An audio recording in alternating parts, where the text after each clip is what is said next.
3 years. Elena Carter gave 3 years of her life to a man who never once asked how she was doing. Jackson Pierce built his empire on precision, control, and the quiet labor of people he never looked at twice. He gave orders. She executed them. That was the arrangement. That was her life. Until the morning he told her to miss her sister's wedding, and Elena Carter said no. If you've ever had to choose between who you work for and who you love, this story is for you. Watch until the end. Hit that like button and drop your city in the comments. I want to see how far this story travels. What? The alarm went off at 5:47 a.m., 13 minutes before it was supposed to, and Elena was already awake. She lay flat on her back in the dark of her studio apartment, staring at the ceiling with the kind of stillness that wasn't rest. It was endurance. The radiator knocked against the wall. A cab honked 8 floors below. Somewhere in the building, someone was already running a shower, already beginning the performance of being alive and functional and ready for the world. Elena reached over and killed the alarm before it could complete a single cycle. She had not slept more than 5 hours. She knew this the way she knew her own heartbeat, without checking, without measuring, just knowing, because her body had learned to report its own deficits with quiet precision. She sat up, pressed both palms flat against the mattress, felt the cool edge of the fitted sheet under her fingers, and held onto that small sensation the way you hold onto something real when everything else feels like performance. 3 years, 2 months, and 11 days. That was how long she had worked for Jackson Pierce. She didn't count it deliberately. It was just there, the way some numbers are, carved into the mind without permission. The way you remember the exact date your life changed direction without meaning to memorize it. She stood, moved to the bathroom, turned on the shower, and stood under water that was slightly too hot because she needed to feel something before she could feel nothing for the next 12 hours. She pressed her forehead against the tile and breathed through the steam and gave herself exactly 90 seconds of that before she straightened, reached for her shampoo, and began. The apartment was small. One room that served as bedroom, living space, and dining area, a kitchen galley barely wide enough for 2 people to stand in side by side, and a bathroom with a shower head that leaked slightly at the base. The lease was $1,800 a month in a neighborhood that had been gentrifying for a decade without ever quite finishing the job. She could afford better. She hadn't had time to move. That was the thing about working for Jackson Pierce. You didn't have time for anything that wasn't him. She pressed her blouse and skirt with a travel iron balanced on the edge of her kitchen counter because her ironing board had a broken hinge she'd meant to fix for 7 months. She made coffee in a French press she'd bought at a going-out-of-business sale 3 years ago and drank it standing at the window, watching the city below move through its early gray light. The streets were wet from overnight rain. The buses moved like dark whales through shallow water. She thought about the meeting at 9, the call with Singapore at 11:30, the board document she'd reformatted at 2 in the morning because Jackson had sent her a message that said only, "These are wrong. Fix them." No specification, no details. Just the expectation that she would understand exactly what was wrong, correct it completely, and have the revised files waiting in his inbox before dawn. She had. Because she always did. That was the arrangement. She finished her coffee, rinsed the cup, and picked up her bag. Pierce Global Investments occupied the 42nd through 46th floors of a glass tower in Midtown Manhattan that had no name anyone used casually. People said the Pierce Building the way they said the Met or the Bridge, as though it had always existed, as though it was a feature of the landscape rather than something one man had decided to build with money he'd made before he was 35. The lobby had marble floors that cost more per square foot than Elena's monthly rent. The security team wore charcoal uniforms with no visible badges because Jackson believed visible badges suggested a building that needed protection, and he did not want his investors thinking in terms of vulnerability. The elevator banks were paneled in dark walnut and moved with an uncanny smoothness that Elena still noticed after 3 years, the way good engineering makes gravity feel optional. She badged through at 6:52 a.m. Margot was already at the assistant pool desk, a fact that surprised no one who knew Margot, which was a woman in her mid-50s who treated punctuality like a moral position. She looked up when Elena passed and said, without preamble, "He's already in." Elena didn't break stride. "How long?" Car dropped him at 6:10. He went straight to the 46th. Didn't stop at 43. Margot's voice was perfectly neutral, which meant she was working to keep it that way. 46 was the floor Jackson used when he wanted to be unavailable to almost everyone. It meant something was wrong, or something was being decided, or both. Did he ask for anything? Not yet. Thank you, Margot. She took the internal elevator to 43, her floor, and sat at her desk and opened the overnight queue. There were 64 emails requiring her action or attention, 14 marked urgent by various members of the executive team, and one from Jackson himself, sent at 4:17 a.m., marked with a single red flag in the subject line and no subject text. She opened it last. The Harrington acquisition documents need to be restructured before the 9 o'clock. Blackwell's team will be there. Have revised projections on slide 14 and the comparative analysis reordered to lead with domestic rather than international. Also, the catering for today's board breakfast is wrong. Fix it. Elena read it twice. Then she looked at the clock. It was 6:58 a.m. The 9 o'clock meeting was in 2 hours and 2 minutes. She opened the presentation file. Slide 14 was a dense, 3-part projection model that the finance team had taken 4 days to assemble. Reordering the comparative analysis meant rebuilding the data logic on slides 11 through 16, not just rearranging slides. The narrative architecture of the entire back half of the deck was structured around international expansion leading the case. Reversing it wasn't a cosmetic change. It was a reconstruction job. She called the overnight finance contact, a junior analyst named Peter who answered on the first ring because that was what overnight contacts learned to do when Elena Carter called before 7. I need you to send me the raw model files for the Harrington analysis, all of them. And I need the Blackwell comparison data in the original Excel format, not the formatted PDF. Right now? 11 minutes ago, Peter. She heard him typing already. She opened a second line and called the building's executive catering coordinator, whose name was Diane, and who answered with the resigned calm of someone who had fielded early morning corrections before. The 43rd board breakfast. What was ordered? Diane told her. Elena asked 2 questions, identified the problem. The dietary protocols for 2 board members had been switched in the system, a data entry error that would result in someone getting a breakfast that could hospitalize them, and had it corrected in under 4 minutes. She sent a confirmation to Diane, flagged the data entry issue for HR follow-up, and returned to her computer where Peter's files were already arriving. She worked without stopping for 90 minutes. At 8:49 a.m., she sent Jackson the revised presentation with a brief memo explaining every structural change, the logic behind each reordering decision, and a note that the catering error had been identified and corrected, with the HR flag number attached for reference. She also included a 1-paragraph brief on Richard Blackwell's known priorities based on his public statements and the 3 prior engagements Pierce Global had had with his team, which she included because Jackson hadn't asked for it, but would use it. At 8:51 a.m., her phone buzzed. A message from Jackson. Good.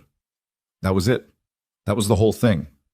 That was what 3 years of before-dawn reconstructions and corrected catastrophes and silent, invisible precision earned in the currency of Jackson Pierce's acknowledgement. Good. Elena set her phone face down on her desk and pressed her palms flat against the surface and breathed through her nose for a count of 4. Then she picked it up and moved to her next task.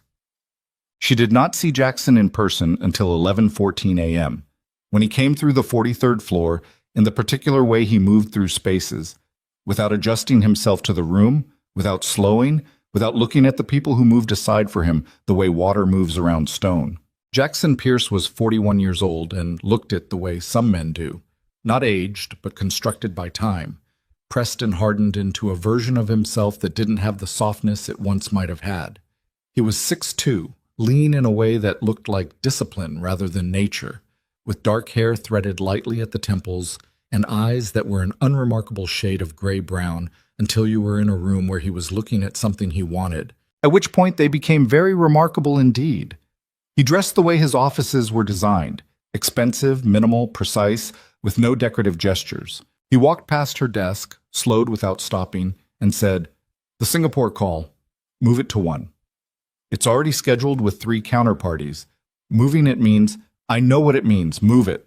She moved it. She sent 3 emails, made one call, adjusted a calendar chain that affected 6 people's afternoons, and had confirmation of the rescheduled call in his inbox 7 minutes later. He didn't respond.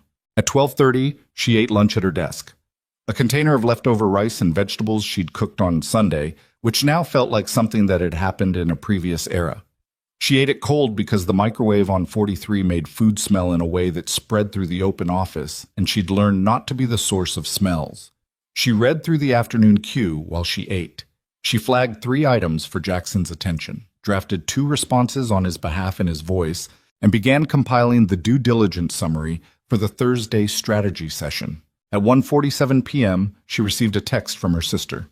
Elena, you confirmed for the rehearsal dinner Friday, right? Mom is asking me for head count. Please tell me you're still coming. Elena looked at the text for longer than it required. The rehearsal dinner was Friday evening. The wedding was Saturday. Sophie's wedding, which had been planned for 14 months. The event that had consumed her sister's entire emotional life for over a year and which Elena had promised, 3 times in plain language without qualification, she would be present for, including the role of maid of honor, which meant standing beside Sophie at the altar and giving a speech at the reception and being, for once, a person who showed up. She typed back, "Still coming. Tell Mom yes." She put the phone in her desk drawer because if she kept looking at it, she would feel things she could not afford to feel on a Tuesday afternoon with a Singapore call in 13 minutes. The Singapore call lasted 2 hours and 23 minutes instead of the scheduled 90 because the counterparty's legal team had issues with the indemnification clause that required live negotiation rather than offline drafting.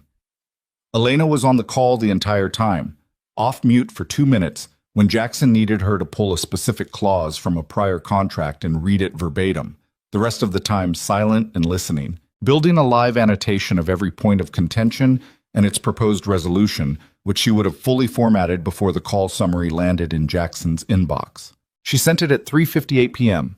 At 4:02 p.m., Jackson appeared at her desk, not the managed proximity of someone walking past. He stopped. He stood at the edge of her workspace in a way that communicated intention, and she looked up from her screen. "The Harrington Close is moving forward," he said. "Blackwell's team wants preliminary documents by Monday." "Monday?" She calculated without pausing. "That's 4 business days, including today. The due diligence summary isn't complete. The legal team needs to sign off on the restructured acquisition terms, and the international projection models need external audit before we can—" "I know what needs to happen, Carter. I need it by Monday." She held his gaze. He had a habit, when he was pressing a deadline, of delivering it with a flatness that made it feel like physics rather than preference, like the deadline existed in nature rather than in his mouth, like arguing with him was arguing with gravity. "I'll have a timeline to you by end of day," she said. He nodded once and turned to leave. "Also," he said, without turning back, "I need you this weekend, Saturday and Sunday. The documentation workload is going to require the full team here." Elena's hands were still on her keyboard. The wedding was Saturday. She felt something shift in her chest, not dramatically, not like a rupture, but like the small, specific click of something that had been slightly out of alignment finally reaching the end of its tolerance. "This Saturday?" she said. "Yes, I have a prior commitment Saturday." He turned then, slow and complete, the way he moved when he was deciding something. He looked at her with the expression she had catalogued over 3 years. Not contempt exactly, not dismissal exactly, but a kind of absolute certainty that whatever she was about to say was a variable he could simply override. "Cancel it." "I can't cancel it." A beat. The kind of silence in an open office that people nearby feel without being able to explain why they feel it. "I'm not asking, Carter. I understand that." She kept her voice level. She was surprised by how level it was. She'd expected her voice to do something she didn't want it to do, shake or climb or contract, but it didn't. It just stayed at the same register, measured, clear, like a line drawn with a ruler. "My sister's wedding is Saturday. I am her maid of honor. I gave her that commitment before I took this role, and I have reconfirmed it twice in the past 6 months. I can work Friday evening, I can work Sunday morning, and I can work remotely if documentation needs to be reviewed, but I will not be in this office on Saturday." Jackson looked at her for a long moment. If the Harrington deal closes at a loss because you weren't here, he said, that's on you. The Harrington deal won't close at a loss because I'm gone one Saturday. You have a finance team, a legal team, and a strategy director. What you need from me on Saturday is administrative coordination, and I will set everything up so that any of 3 people can manage it in my absence. That's not the point. Then tell me what the point is. Another beat? He wasn't used to being asked that question. He was used to being the one who defined the point, the one who established the terms and expected everyone else to orient themselves accordingly. The point, he said with a precision that was almost surgical, is that your role here requires availability when the company requires it. That's the role you accepted. I accepted a role as your executive assistant, not your property. She didn't say it loudly. She didn't say it with any particular heat. She just said it, in the same register as everything else, as a statement of observed fact, the way you say the room is cold or the meeting starts at 9. Jackson Pierce went very still. It was different from his usual stillness. His usual stillness was the stillness of concentration, of a man whose mind was moving so fast that his body had learned to compensate with calm. This was different. This was the stillness of someone encountering something they hadn't anticipated and hadn't cataloged and weren't sure what to do with. Around them, without looking up, 3 other people in the open office had stopped typing. If you are not here Saturday, Jackson said with a quiet that had weight in it, don't come back Monday. Elena looked at him. She understood the ultimatum. She understood it completely. Its shape, its intention, the assumption buried inside it that she would do what every person before her had done when confronted with the full gravitational force of Jackson Pierce's expectations. She would weigh the salary, the title, the stability, the fear, and she would fold. She had folded before. Not dramatically, not with visible capitulation, but in the 1,000 small ways that accumulate over 3 years. The weekends cut short, the dinners skipped, the phone calls with Sophie taken in bathroom stalls and ended too soon, the persistent low-grade erosion of a life outside the office that had been happening so gradually she'd barely registered it as loss. She registered it now. Something happened in her chest. Not a breaking, more like a settling, like sediment finally reaching the bottom. She reached down, opened her bottom desk drawer, removed her personal items with the quiet efficiency of someone who had not planned this moment, but was not surprised to find herself in it. Her phone charger, a small framed photo of her and Sophie taken at Sophie's graduation 5 years ago, a spare pair of flat shoes she kept for late nights, a lip balm, a travel umbrella. She placed them in her bag. She stood. Jackson hadn't moved. I'll have my badge and access card to building security by end of day, she said. HR will need to formally process the separation. I'm happy to be available by email this week to ensure a smooth transition, and I'll have a transition document on your desk by 8 tomorrow morning so that whoever you hire next has everything they need. She picked up her bag. Elena. He used her first name. He almost never used her first name. It came out differently than everything else he had said.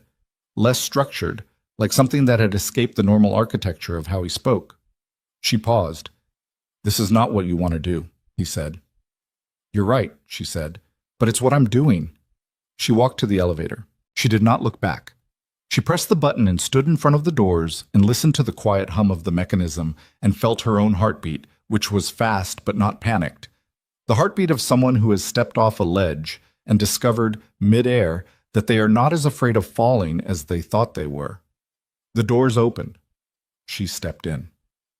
The elevator deposited her in the lobby and she walked through it, past the marble floors and the charcoal uniformed security and the dark walnut panels and the uncanny smooth engineering of the whole impeccable machine, and out through the glass doors and onto the sidewalk. The city hit her immediately. Sound, smell, October air with the first real cold in it, the particular pressure of Midtown in the mid-afternoon when the lunch crowd is settled and the pre-rush is still gathering itself. She stood on the sidewalk outside the building that had held 11 to 12 hours of her daily existence for 3 years, 2 months, and 11 days, and she breathed. She did not cry. She noted the urge and let it pass, the way you let a wave pass when you know the water is deep enough that you don't have to move. Just stand in it and let it go. She took out her phone and called Sophie. Her sister answered on the second ring with the slightly chaotic warmth of someone managing 14 wedding-related things simultaneously. Elle, everything okay? I'm coming to the rehearsal dinner Friday, Elena said. And the wedding, the whole thing. I'm coming. A pause. Then Sophie said, softer, what happened? I'll tell you Friday. She started walking. There was nowhere in particular to be, which was a sensation so foreign it felt like stepping into a room and finding the walls in different places than they were yesterday. I just wanted you to know I'm coming. Are you okay? Ask me Saturday, Elena said. I think by Saturday I will be. She ended the call and kept walking. Her bag was on her shoulder. Her shoes were wrong for walking long distances. The air was cold enough that she should have had a coat. She did not stop. She walked 16 blocks south without a destination, through the particular human noise of the city in the afternoon, past coffee shops and construction scaffolding and food carts, and a man arguing on a phone in a language she didn't recognize. She walked until the adrenaline in her system began to metabolize into something more like clarity, and the clarity into something more like exhaustion, and the exhaustion into something quiet and real beneath it. She thought about 3 years. She thought about the number of hours she had spent in that building. She ran the calculation with the same automatic precision she applied to everything and came up with a number large enough to embarrass her. Not because she had worked hard, she had no objection to working hard, but because of how completely the work had replaced everything else. She could not remember the last dinner she'd eaten at a table with another human being. She could not remember the last book she'd finished, the last movie she'd watched from beginning to end, the last Saturday she'd had that was just hers. She thought about Jackson's face when she'd said, "Not your property." The stillness. The way something had moved across his expression that she didn't have a name for but had noticed. She filed it and kept walking. At 6:23 p.m., her phone buzzed. An email notification from an address she didn't recognize. A personal email, not the Pierce Global domain. She opened it. It was from Jackson. The subject line was blank. The body of the email contained 4 sentences. The Singapore call rescheduling caused a cascade problem with the Monday framework that Peterson's team can't resolve. The Harrington preliminary documents will miss the internal deadline without your coordination. I am aware of what I said this afternoon. I need you to come back. Elena read it 3 times standing in the middle of the sidewalk while people moved around her. She read it slowly with the same attention she gave documents that required precision, looking for every layer of what was actually being communicated beneath the surface of the words. 4 sentences from Jackson Pierce. 1 acknowledgement of his own words. 1 statement of operational need. No apology, no retraction, no question. Just, I need you to come back. She put the phone back in her bag. She started walking again. And somewhere on the 46th floor of a glass tower in Midtown Manhattan, for the first time since he had built the company that bore his name, Jackson Pierce was sitting at his desk in an office that suddenly felt exactly as large as it was, looking at a screen that showed him 12 problems he could solve and 1 that he couldn't, and feeling, with a slow and unprecedented precision, the specific weight of a silence that was not going to fill itself. He had told her not to come back. He had told her that. He had watched her pick up her bag with the same quiet efficiency she applied to everything, and he had watched her walk to the elevator, and he had said her name. Her first name, which he never used, which came out of him before he had decided to say it. And she had paused, and he had told her she didn't want to do this, and she had told him he was right, and she had done it anyway. He had fired people before. He had ended relationships, professional, personal, both, with the same clean, decisive severance he applied to everything else. He had never once looked back. He was looking back.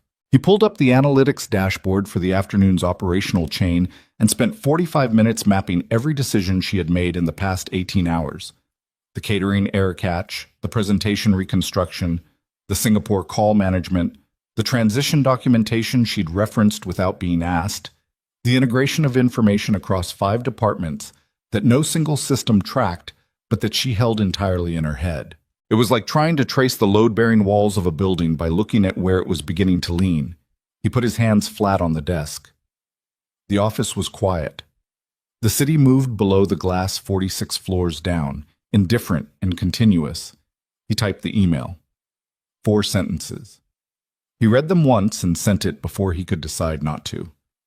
Then he sat back in his chair and waited. He did not know what he was waiting for. He only knew that whatever it was, he was not in control of its timing, and that this fact, simple and total, was unlike anything he had experienced since the company was 3 people and a leased office, and he had not yet learned to make himself unassailable. He was not unassailable. She had walked away, and he had felt it immediately, and he was still feeling it, and that was the truth. The only currency Elena Carter had ever demanded of him that he had no system for producing. His phone sat on the desk. The screen stayed dark. She didn't respond that night. She didn't respond the next morning. She went to her sister's rehearsal dinner on Friday evening, and she stood at the front of the restaurant with a glass of champagne in her hand and gave a toast that made Sophie cry and made their mother laugh and made the groom, a patient and decent man named David, squeeze Sophie's shoulder with the particular tenderness of someone who had been trusted with something precious and knew it. And somewhere across the city, in a glass tower that was beginning very quietly to understand its own structural dependencies, things were breaking. Not catastrophically. Not yet.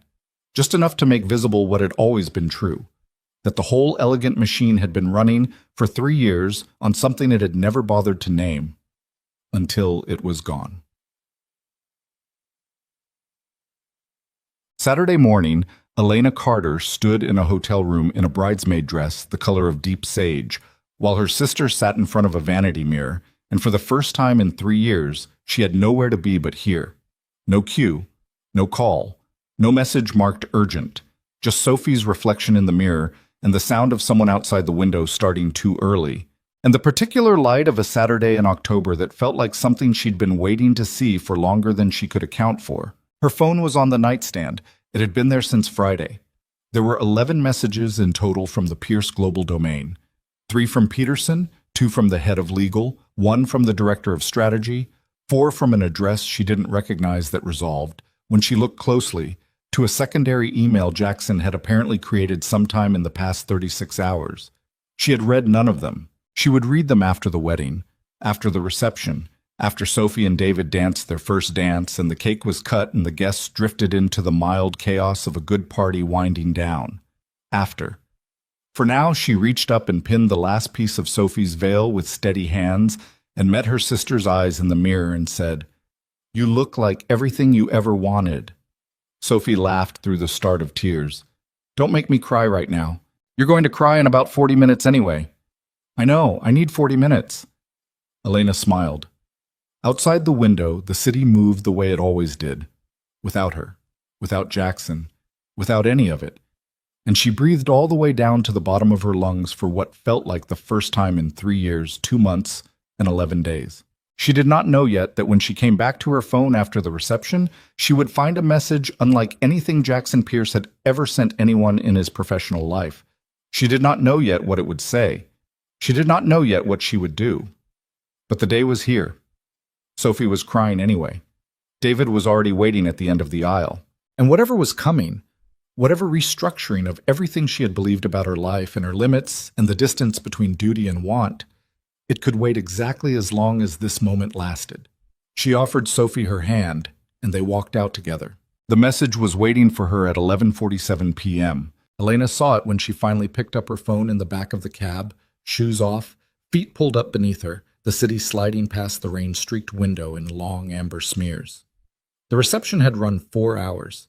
She had danced twice, once with Sophie, once with a groomsman named Marcus, who was kind and slightly drunk and kept apologizing for stepping on her foot, which he did 3 times. She had given her speech and gotten through it without crying, which she considered a personal achievement. She had eaten actual food at an actual table with actual people who asked her questions about her life that had nothing to do with deliverables or timelines, and she had answered them, and it had felt strange and necessary in equal measure, like using a muscle that had atrophied without her noticing. Sophie had cried during the first dance. Elena had watched from the side of the floor with a glass of wine and felt something in her chest that wasn't quite sadness and wasn't quite joy, but lived in the territory between them. The feeling of witnessing something real. Now she was in a cab at midnight, with her heels in her lap and her phone in her hand, and the message on the screen was from Jackson's secondary email, the one he'd apparently created in the past 36 hours, which told her something about the state of things without requiring any additional information. The subject line said, "I need to speak with you, not about the company." She read it twice, looked out the window, looked back at the phone. She did not respond. She paid the cab, went upstairs, took off the sage-colored dress and hung it on the back of the bathroom door and stood in the shower until the water went cold, which took longer than usual because she was not tracking the time. She put on a worn t-shirt and an old pair of sweatpants and got into bed and stared at the ceiling.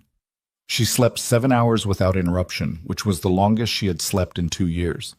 When she woke Sunday morning, there were 3 more messages. Psst.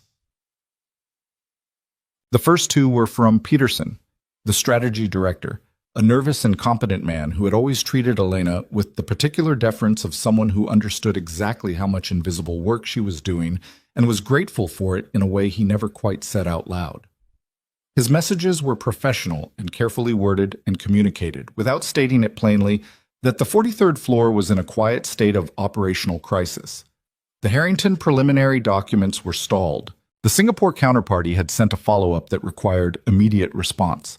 2 internal meetings had been scheduled without anyone realizing they conflicted with commitments already on the calendar, and no one could locate the master scheduling matrix because it lived in Elena's system, formatted by Elena, annotated by Elena, and accessible to everyone in theory and to no one in practice. The third message was from Jackson. It contained 1 sentence. "Please call me." Elena sat with the phone in both hands and read that sentence with the same methodical attention she gave everything, looking for its components. The word "please," which Jackson Pierce had likely typed with the same discomfort most people reserve for public speaking or medical procedures. The word "call," which meant voice, which meant he wanted her to hear him, not read him, which meant something he was not putting in writing.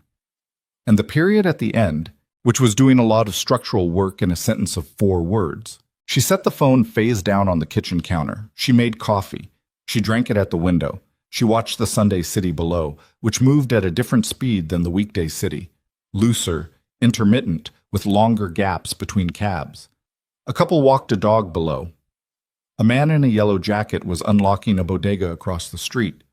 The light was flat and gray and Sunday-colored. At 9:15 a.m., she picked up the phone and called. He answered before the end of the first ring. "Elena, you said to call." A pause. She heard him exhale. Short, controlled, the breath of someone managing something. "Where are you?" "Home." "Are you... How was the wedding?" She waited a moment. "Jackson, if you want to talk about the company, talk about the company." "I don't want to talk about the company." "Then what do you want to talk about?" Longer pause. She heard the ambient sound of wherever he was. Quiet, interior, the low hum of a high-floor building. 46, probably. She wondered if he'd left at all this weekend. "I've been going through the operational chain," he said, "since Thursday, mapping what you managed." "I know, Peterson's messages were informative. I'm not calling about Peterson." His voice had a texture she didn't recognize in it. Not the stripped-down efficiency of every professional interaction they'd ever had, and not the cold pressure of the ultimatum, but something rougher, less processed. "I'm calling because I need to tell you something that has nothing to do with deliverables or scheduling or the Harrington deal." "All right, I was wrong." He said it the way someone drives a nail, direct, single impact, no preamble. "What I asked you to do was wrong. The ultimatum was wrong. How I've run that office and what I've expected from you. I'm not going to dress it up. It was wrong." Elena was quiet. "I'm not saying this to get you back," he continued, though the way he said it suggested he was aware of exactly how it could be read. "I'm saying it because it's true, and I've been sitting in this building since Thursday night, and I keep thinking about what you said." "Which part?" "All of it." A beat. "Particularly the part about property." She pressed 2 fingers to her forehead, looked at the ceiling, breathed. "Jackson, I know. 3 years. I know. Not one time in 3 years did you ask me if I was okay. Not when I worked 36 hours straight on the Hong Kong restructure. Not when my father was in the hospital in March, and I still had the quarterly reports on your desk by 8 a.m. Not once." Silence. "I know," he said. And it was the 3rd time he'd said those 2 words, and each time they'd had slightly more weight, like something accumulating. She pressed her lips together. The morning light through the window was doing something specific to the dust particles in the air, and she watched them move. "What is it you actually want from this call?" she said. "I want to offer you something different." She heard him shift. The small sound of someone repositioning, standing, moving toward a window maybe, the way he did when he was thinking hard. Chief of Staff, real authority, not assistant authority, operational authority.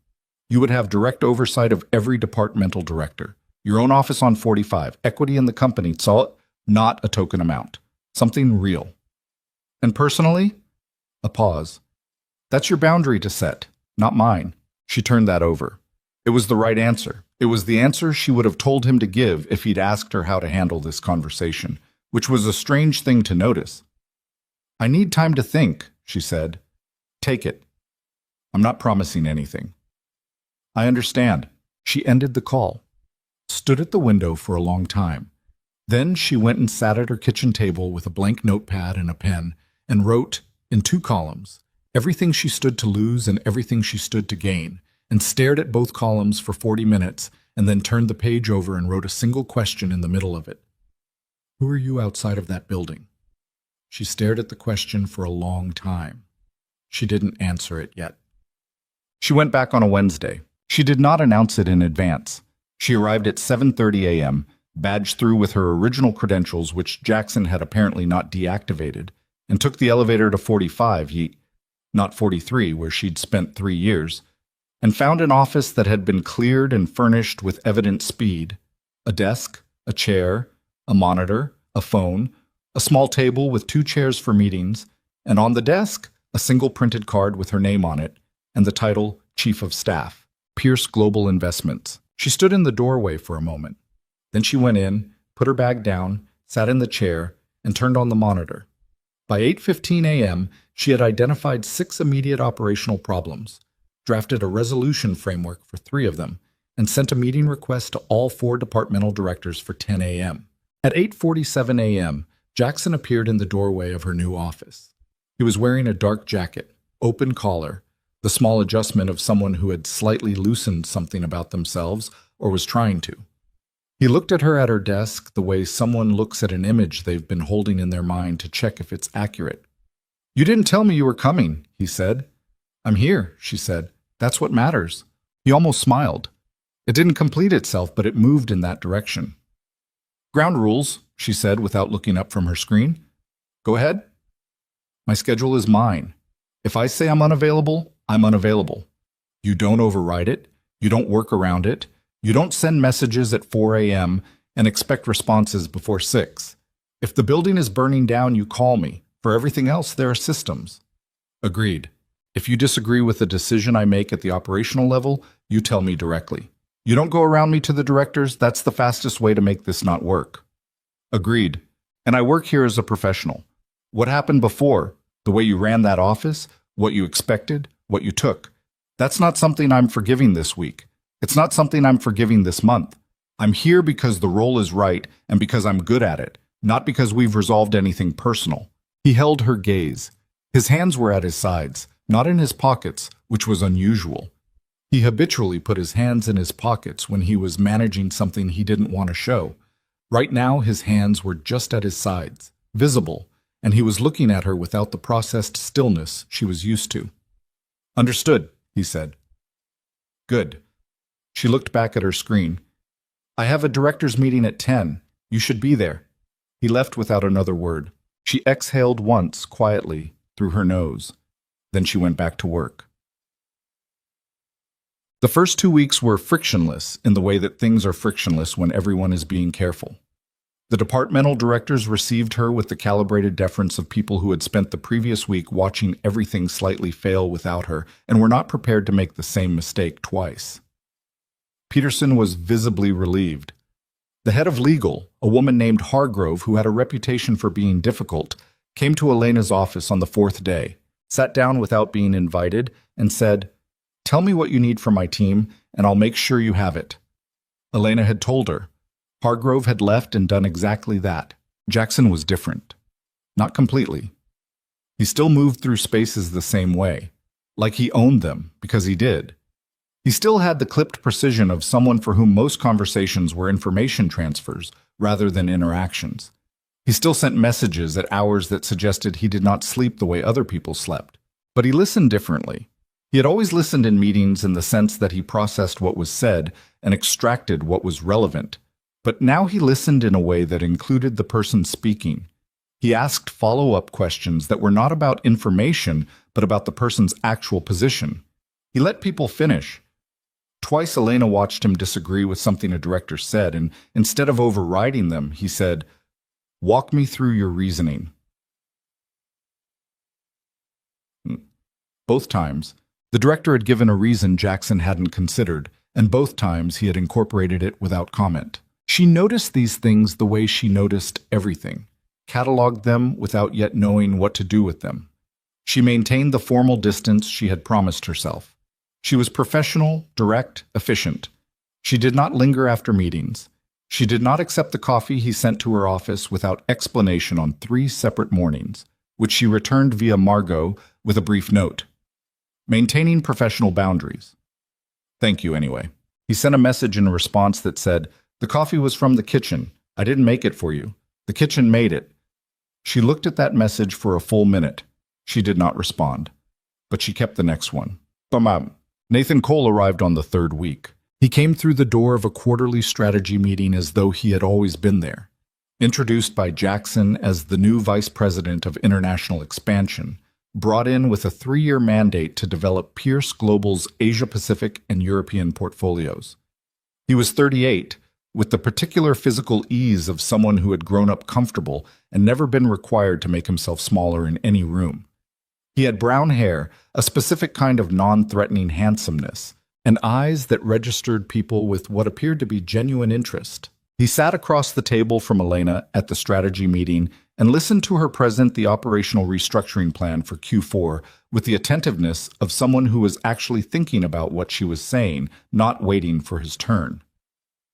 When she finished, he said, "The cascade trigger on page 7. If the Singapore timeline shifts again, is there a manual override built into the protocol, or does the whole chain have to be reinitiated?" Elena looked at him. It was the right question.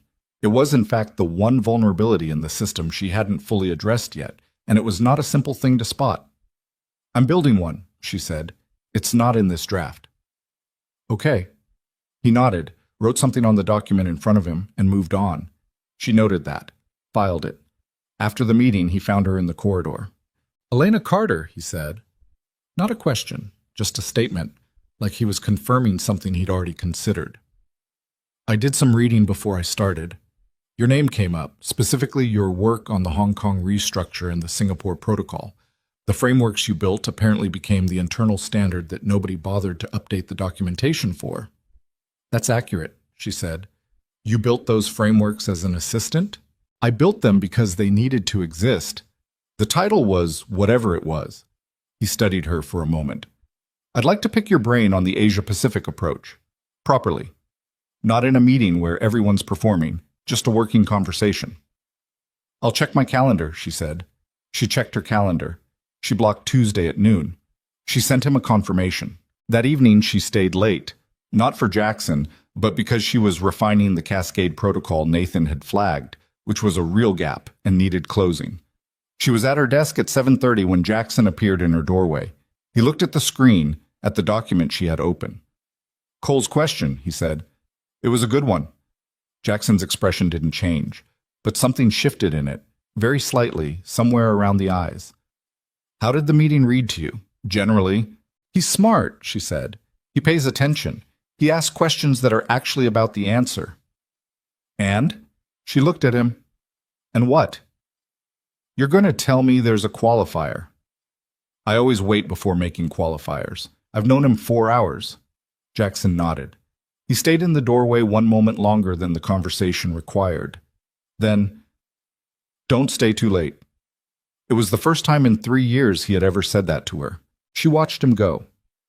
Then she turned back to her screen and worked for another 90 minutes and did not think about what that meant until she was in the elevator going down, at which point she thought about it for approximately half a second before deciding that thinking about it was not a productive use of the elevator ride, and stopped. Tuesday lunch with Nathan was direct and useful in the way that conversations with genuinely intelligent people tend to be. Without social friction, without the exhausting machinery of impression management, just two people looking at a problem from different angles. He had strong opinions and held them clearly without needing her to agree with them. He pushed back when he disagreed. He laughed once, unexpectedly, at something she said that she hadn't intended to be funny, and it was the specific laugh of someone caught off guard rather than performing warmth. She found herself talking for 4 minutes without monitoring what she was saying, which almost never happened.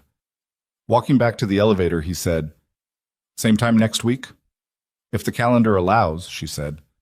"The calendar will allow," he said, with the mild confidence of someone who was not wrong about this, "if you want it to." She looked at him. "Tuesday works," she said. He nodded and went toward his office, and she went toward hers. And that was the whole of it. But by the time she reached her desk, she had already registered that the interaction was visible. The Pierce Global 45th floor had the spatial openness of an office that believed in transparency, which meant that 6 people had watched them walk back from lunch, and 5 of those 6 were now doing their own quiet math. She did not change anything about her behavior, but she was aware of it. Jackson was also aware of it. He did not say anything directly. He was too controlled for direct. But there were small signals. A meeting request for Tuesday at noon, sent to Elena without explanation, which conflicted with the lunch. She moved the lunch to Thursday. Jackson's Tuesday meeting request contained agenda items that could have been handled by email. She sat through it and said nothing. Thursday lunch, same building cafeteria. Nathan ordered coffee, she ordered tea. They argued productively about the risk weighting in the European expansion model for 90 minutes, and she returned to her office feeling the specific, clean tiredness of a conversation that had required her full attention. She was crossing the open floor toward her office when she saw Jackson at the far end of the room, standing outside Peterson's office, not looking at her, looking at his phone. But she had worked within his peripheral awareness for 3 years. She knew the difference between looking at a phone and using a phone as something to look at while you looked at something else. She went to her desk and sat down and opened her work queue and did not acknowledge it. That evening at 6:14 p.m., Jackson came to her office and stood in the doorway and said, without preamble, "How much do you know about Cole's background, his prior firms?" Elena looked up. "He came recommended by Hartfield Capital. 12 years of international expansion work, clean record, 2 successful portfolio builds. You hired him." "I know I hired him." "Then what's the question?" Jackson was quiet for a moment. He was doing the thing where he was deciding how much of what he was actually thinking to say, which she could read because she had watched him do it approximately 10,000 times. "Just stay observant," he said finally. "With him." Elena set down her pen. "Jackson, if you have a specific concern about Nathan Cole, tell me what it is. Don't give me ambient instructions to be observant without context. I'm not your intelligence asset." He looked at her. Something moved across his face. Not the usual processed stillness, but something rawer. Something that sat just below the surface and was visibly costing him effort to not say. "I don't have a specific concern," he said. "Not yet." "Then I'd appreciate it if you let me do my job without interference shaped by anything other than actual operational information." He held her gaze. "Understood." He left. She stared at the empty doorway for a moment. "Not yet," he had said. She had been in the room with Jackson Pierce for 3 years, 2 months, and however many additional days since she'd walked back through the doors of this building. She knew his calibrations. She knew the difference between professional caution and something else. Not yet was not professional caution. She logged the observation, returned to her work, and did not yet understand that the thing Jackson Pierce was feeling, the thing he had precisely no framework for and even less ability to name, had already begun to change the chemistry of the floor they shared, molecule by molecule, in ways that none of them could see yet, but all of them were going to feel. 3 weeks later, on a Thursday evening when the floor was almost empty and the city below had gone to its night register, Nathan Cole stopped in the doorway of her office and said, "Can I ask you something personal?" She looked up. "Depends on the question," she said. He leaned against the door frame, crossed his arms, looked at her with the directness she'd come to expect from him. "Is there something between you and Pierce?" he asked. "I'm not asking to cause problems. I'm asking because the room feels different when you're both in it, and I'd rather know what I'm navigating. Elena held the question. She was aware of her own heartbeat. No, she said. There's nothing between us. Nathan nodded slowly. All right. He pushed off the door frame. Then I'd like to take you to dinner. Not a work conversation, just dinner. The hallway behind him was quiet. The floor was quiet. From somewhere down the corridor came the faint sound of the cleaning crew beginning their rounds. Elena looked at Nathan Cole. His directness, his patience, the uncomplicated quality of his interest in her, which was so different from anything she'd experienced in this building that it felt almost foreign. And then she heard, from the far end of the hall, the unmistakable sound of a specific footstep, Jackson's footstep. She knew it the way you know a sound you've heard 1,000 times in confined spaces. She looked past Nathan's shoulder. Jackson had appeared at the far end of the corridor, coming from the stairwell, and he had stopped. He was looking at them. Nathan in her doorway. Elena at her desk. The specific geometry of the scene. Nathan turned, registered Jackson, and straightened without urgency. The three of them existed in that corridor for approximately 3 seconds. Then Jackson said, Cole, I need 5 minutes, my office. His voice was its usual register, controlled, directive. But Elena heard what was underneath it with the clarity of 3 years of proximity. Nathan glanced at Elena. Tomorrow night, he said quietly, if you want. He walked toward Jackson's office. Jackson looked at Elena one more moment, just a moment, then he followed. Elena sat very still at her desk. The monitor in front of her glowed in the dim office. The cleaning crew's cart rattled somewhere down the hall. She thought about what she'd said to Nathan. There's nothing between us. She thought about whether that was the truth or whether it was the truth as she currently needed it to be, which were two different things she had been carefully not distinguishing. She thought about Jackson's face in that corridor, the stillness that was not processing, but something older and less managed. She put both hands flat on her desk. Tomorrow, she would answer Nathan. She would decide based on what she actually felt, not based on the geometry of a corridor at 7 p.m. on a Thursday. She would be a person who made choices based on her own life, not based on the invisible gravitational field of a man who had spent 3 years not seeing her and was only now learning what the absence of her felt like. She would decide tomorrow. She reached for her phone to shut down for the night and found a message already waiting, sent 4 minutes ago, while Jackson was walking Nathan toward his office. It was from Jackson. It said, I need to tell you something, not professionally. I've been trying to find the right time, and I understand if there isn't one. But I need you to know that what I feel, the message cut off there, mid-sentence, as though he had sent it before he meant to, or before he was finished, or in the one unguarded moment he'd had in 41 years of keeping everything precisely where he put it. Elena stared at the truncated sentence. The cleaning cart rattled past her doorway. The monitor hummed. The city moved below, indifferent and continuous.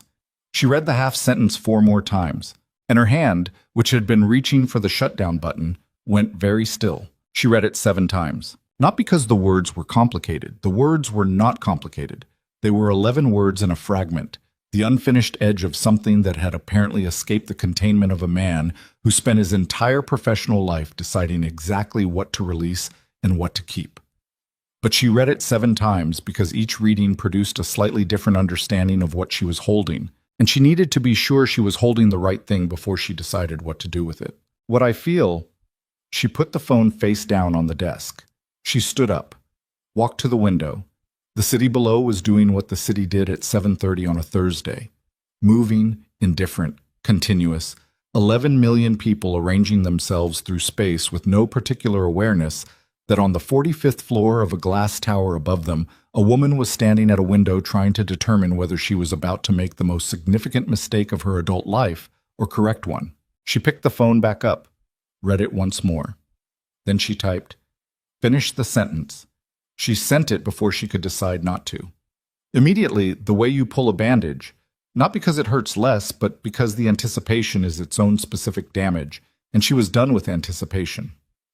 She watched the screen. 3 minutes passed. The typing indicator appeared, then disappeared, then appeared again, then stopped. Then, "Not tonight. Can we talk tomorrow?" She looked at that. "Yes," she typed. "Tomorrow."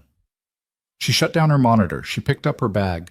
She left the building without passing 46 and did not let herself think about what was happening on that floor. If anything, if he was sitting at his desk with the phone in his hand the way she had been sitting at hers, doing the same calculus she was doing, arriving at the same terrifying conclusion or a different one. She went home. She did not sleep well. She woke at 5:12 and lay in the dark and listened to the radiator knock. Tomorrow. Tomorrow arrived with a 6:47 a.m. message from Peterson that had nothing to do with tomorrow and everything to do with right now. Elena, I don't want to alarm you, but the Blackwell team called at 6 a.m. They're initiating a formal audit of the international expansion accounts. Full scope. They want access to documentation by end of week. I flagged it for Jackson, but I think you should know before the 9 o'clock. She read it on her phone before getting out of bed. Read it again.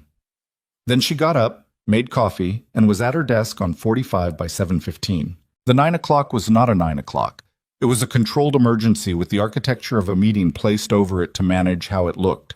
Jackson was already in the conference room when she arrived, standing at the window with his back to the table, jacket on, which meant he'd either come in at dawn or not left. Peterson was there. Hargrove from legal. The CFO, a man named Birch, who had the specific pallor of someone who had received bad news and was attempting to metabolize it through professionalism. Nathan Cole was not there. Elena noted his absence, filed it. Richard Blackwell's team called at 6 a.m., Jackson said, without turning from the window. They're alleging irregularities in the international expansion accounts. They're not specific yet about which accounts or which period, which means they either don't know exactly what they have or they're controlling how much they show us before they show us everything. What kind of irregularities? Elena said. Jackson turned.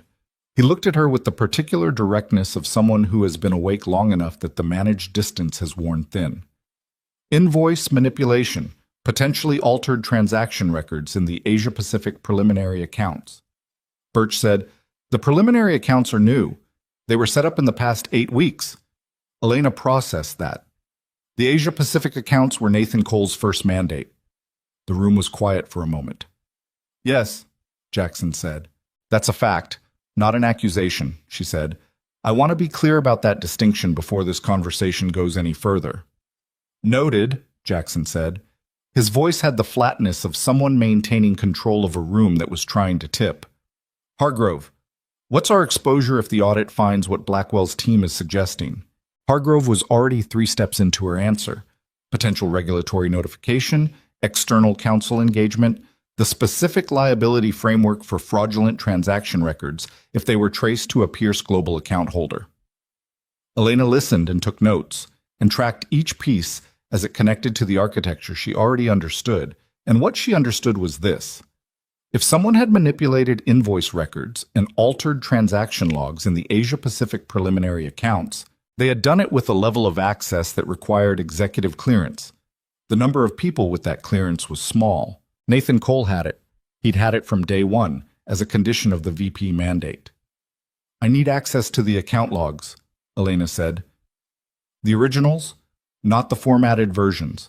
And I need the metadata, timestamps, access records, modification history. Birch looked at Jackson. Give her everything she needs, Jackson said. She worked through the day with the focused quiet of someone diffusing something that would not wait. Peterson brought her files. Birch sent her system access.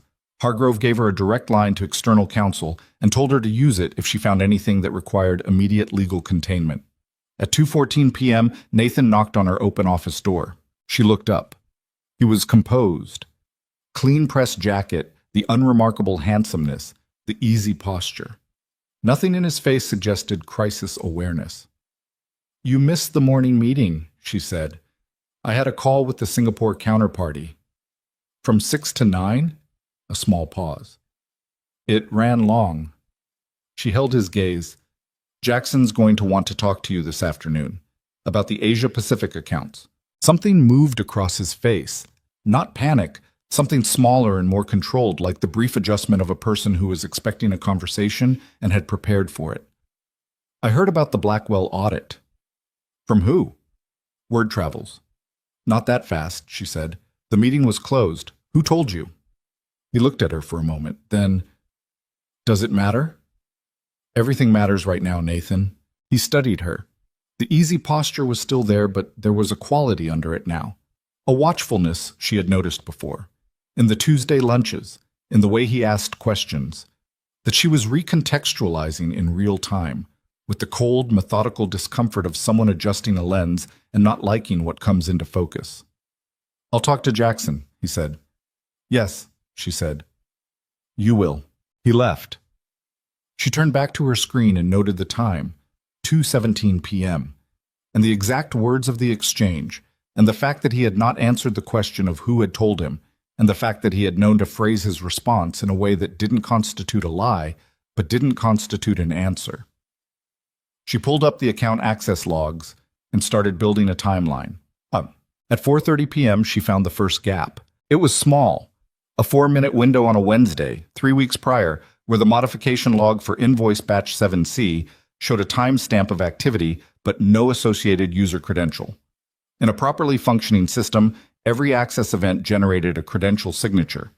4 minutes of activity without a credential meant one of three things: a system error, a logging failure, or someone who knew how to operate within the system at a level that bypassed standard credentialing. She flagged it, kept building.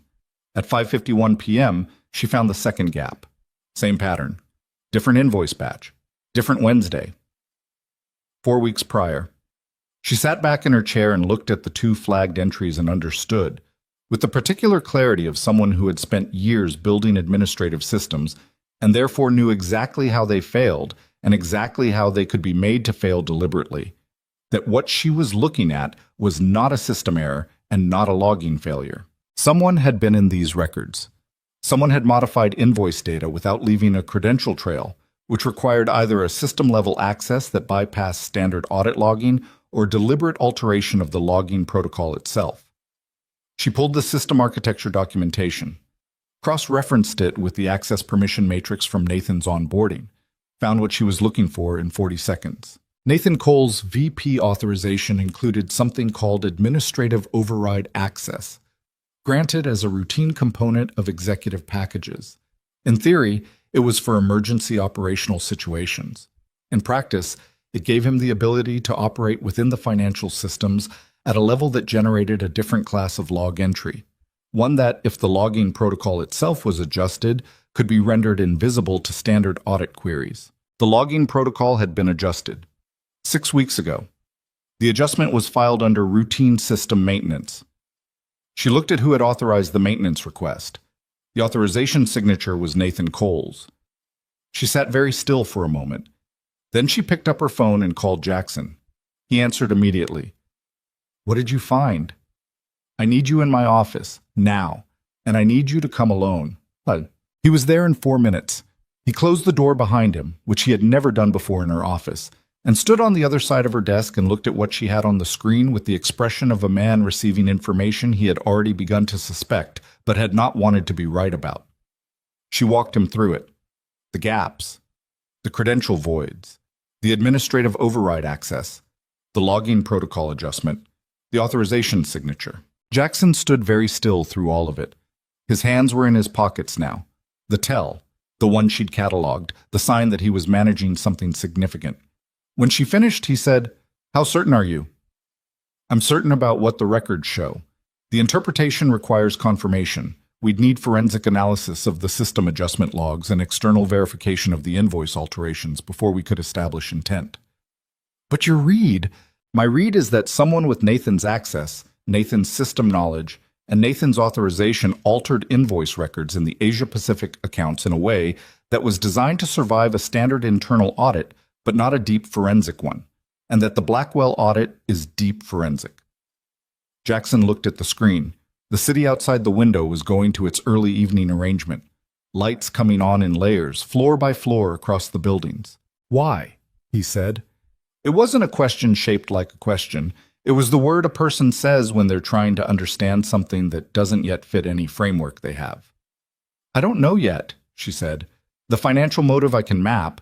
Altered invoices can reroute funds, create false liability, manipulate valuation in ways that benefit a short position or a competing acquisition. but I need more of the records before I can tell you where the money went or who benefits." He was quiet. "Jackson." She waited until he looked at her. "I know what you're thinking. Don't decide anything tonight based on what you feel right now. The evidence needs to be complete before anything moves. If we act on partial information and we're wrong, or if there's a layer we haven't found yet, we give him the ability to claim we've targeted him without cause." His jaw was tight. "I'm not wrong. You might not be. But the difference between being right and being able to prove it is the only thing that matters right now." He looked at her for a long moment. Something moved through his face, the frustration of a man who was constitutionally unsuited to restraint and was being asked to practice it anyway. "How long do you need?" "Give me 48 hours with full system access and external forensic support. Hargrove can engage the cyber team through outside counsel, so it's privileged." He nodded once. "I'll have Hargrove set it up tonight." He moved toward the door, stopped. His hand on the frame, his back to her. "The dinner he asked you to, did you? That's not relevant to this." "Elena, it is not relevant to this, Jackson." Her voice was flat and clear and precise. "If you want me to do this job properly, you have to let me do it without interference from anything else. That's what I told you when I came back. That's the condition." He turned, looked at her across the office. The distance between them was approximately 10 feet and approximately 3 years and approximately 11 words of an unsent sentence, all of which existed simultaneously and none of which either of them had the current bandwidth to address. 48 hours, he said. 48 hours, she confirmed. He left. She heard his footsteps recede down the corridor toward the elevator upward. She turned back to her screen. She worked until 11 p.m. She built a secondary timeline, cross-referencing the invoice modification dates against Nathan's calendar entries, his building access logs, his system login history. 3 of the 4 modification windows corresponded to evenings when Nathan had stayed late in the building.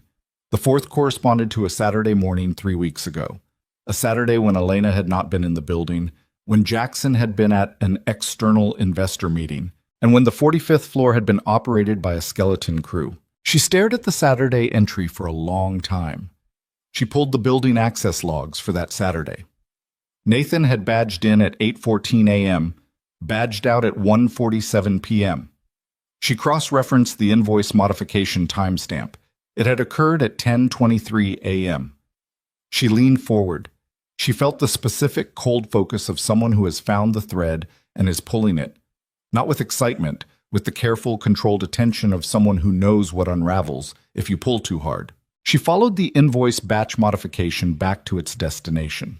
The invoice in question was a contractor payment for an Asia-Pacific market research firm, a real firm, legitimately contracted, with a real payment amount.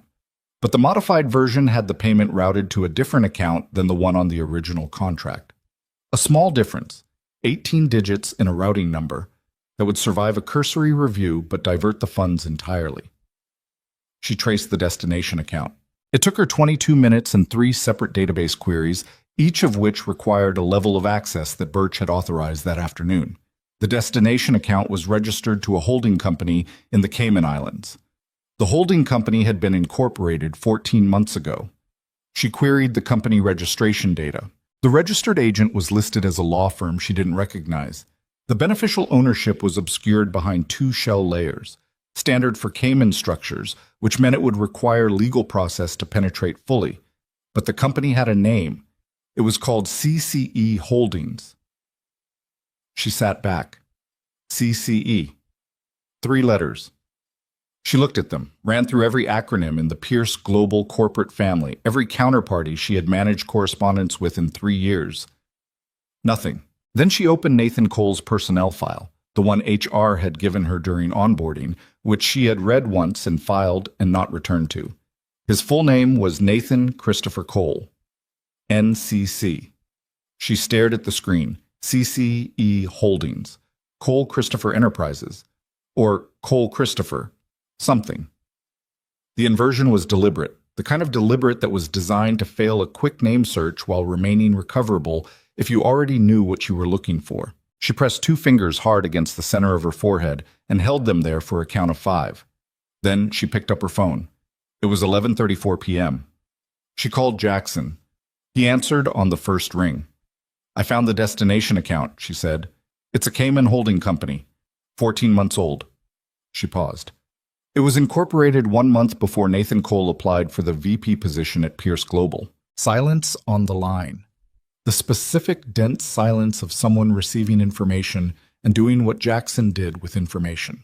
Processing it completely, mapping every implication, arriving at the conclusion before she'd finished saying it. He came here for this, Jackson said. His voice was very quiet. Not the controlled quiet of professional management, the quiet of something colder. That's what the evidence suggests. He didn't come to build the Asia-Pacific portfolio. He came to dismantle yours. The expansion mandate was the access vehicle. Another silence. Longer. The Blackwell audit, Jackson said. Yes. Blackwell didn't find this independently. She had been waiting for him to get there. No, she said. A random audit doesn't land on 8-week-old accounts with this precision. Someone pointed them at it. Nathan pointed them at it. That's my read. He built the irregularities, then triggered the audit to surface them in a way that looks like external discovery. Pierce Global takes the reputational hit, the regulatory exposure, potentially the criminal liability, and he walks away clean because his fingerprints are 1 layer down. She heard him breathing, slow and controlled and costing him something. Can you prove it? He said. Not tonight. I have the destination account, the modification pattern, and the CCE naming structure. I don't have the ownership chain through the shells. That requires legal process. Probably 2 to 3 days with the right forensic team. Hargrove will have people there at 7 a.m. Jackson. She hesitated. You can't move on Nathan before the chain is complete. If he has any warning, I know. He has to come in tomorrow. He has to sit in that building and act normal for 48 hours while we finish building the case. If he senses anything, I said, I know, Elena. His voice cracked slightly on the last word, just slightly, just enough. I understand what's required. I'll manage it. She believed him. That was the thing. She believed him. 48 hours ago, she wasn't sure she would have. But something had shifted in the past weeks, in the way he took her lead in the conference room, in the way he said, don't stay too late, in the way he had sent an 11-word sentence and a fragment at 7:30 on a Thursday evening and then couldn't finish it. She believed he would hold. Get some sleep, she said. You too. She ended the call. She sat in the dark office for a moment. The monitor glowed. The building was almost entirely quiet. The cleaning crew had been and gone. The city below moved at its nighttime frequency, lower and slower and continuous. She thought about Nathan Cole at Tuesday lunch, asking about the cascade trigger on page 7. The right question. She had thought it was the right question because he was smart. She had not considered that it might be the right question because he had already read the system documentation and knew exactly where the vulnerability was, because he had built his plan around the assumption that she would find it eventually, and he needed to appear to find it first. She thought about his directness, his patience, the uncomplicated quality of his interest in her. She went back through every interaction with a new lens. She looked at each one the way you look at an image that contains something hidden, not changing what you see, but changing how you see it. The figure-ground relationship inverting with a slowness that was more disturbing than a sudden revelation would have been. Is there something between you and Pierce? He had asked. And she had said no. She thought about what he'd done with that information. If there was nothing between her and Jackson, then Elena was navigable. Elena was a path. If Elena trusted Nathan, Nathan had access to, not systems, not directly, but proximity, knowledge, the texture of the internal dynamics of the company he was trying to destroy. She felt something cold move through her chest. She picked up her phone, went back through her messages with Nathan. Every text, every email. She read them with the same methodology she'd applied to the invoice logs, looking for the gaps, the credential voids, the places where the log showed activity but the signature didn't match. She found 3 things. A question he'd asked over lunch about the external audit protocol, framed as intellectual curiosity, which she had answered because she had no reason not to. A comment he'd made about Blackwell's known investment approach, framed as industry knowledge, which she had engaged with because it seemed relevant. And a moment, on a Thursday 2 weeks ago, when she had left her workstation unlocked for 6 minutes while she went to the kitchen, during which Nathan had been the only other person on that section of the floor, and when she had returned, nothing had looked different, and she had not thought about it at all. 6 minutes. She looked at the building access timestamp for that Thursday. She cross-referenced it against the account modification log. The fourth gap, the one she hadn't been able to explain, corresponded to a 6-minute window on a Thursday afternoon. Her workstation, her credentials. She sat with that for a long moment. The specific, cold, total quality of understanding something you cannot un-understand. He hadn't just tried to destroy Jackson's company. He had done part of it using her. The monitor hummed. The city moved below. Somewhere in the building, an HVAC unit cycled through its overnight protocol with the indifferent mechanical regularity of something that did not know what it was cooling. Elena Carter put both palms flat on the desk and breathed through her nose, slow and controlled, 4 counts in and 4 counts out. The way you breathe when you need your mind to stay ahead of what your body wants to do, which was shake, or stand up too fast, or feel the specific nauseating combination of violation and stupidity that comes from realizing you were used and didn't see it. She didn't let herself feel it yet. She filed it. The way she filed everything, precisely, completely, with the note that she would return to it when she could afford to. She opened a new document and began typing. She documented everything, every modification, every gap, every timestamp, the destination account, the CCE naming structure, the incorporation date, the 6-minute Thursday window, and what it meant and what it would mean in a forensic examination of her own credentials. She documented it with the understanding that she was building something that was going to be used in a legal process, which meant every word needed to be precise, and every conclusion needed to be supported, and every moment of interpretation needed to be flagged as interpretation rather than fact. She worked until 1:17 a.m. Then she sent the complete document to Hargrove's secure line, copied Jackson, and shut her monitor off. She sat in the dark for 30 seconds. Then she stood, picked up her bag, and walked to the elevator.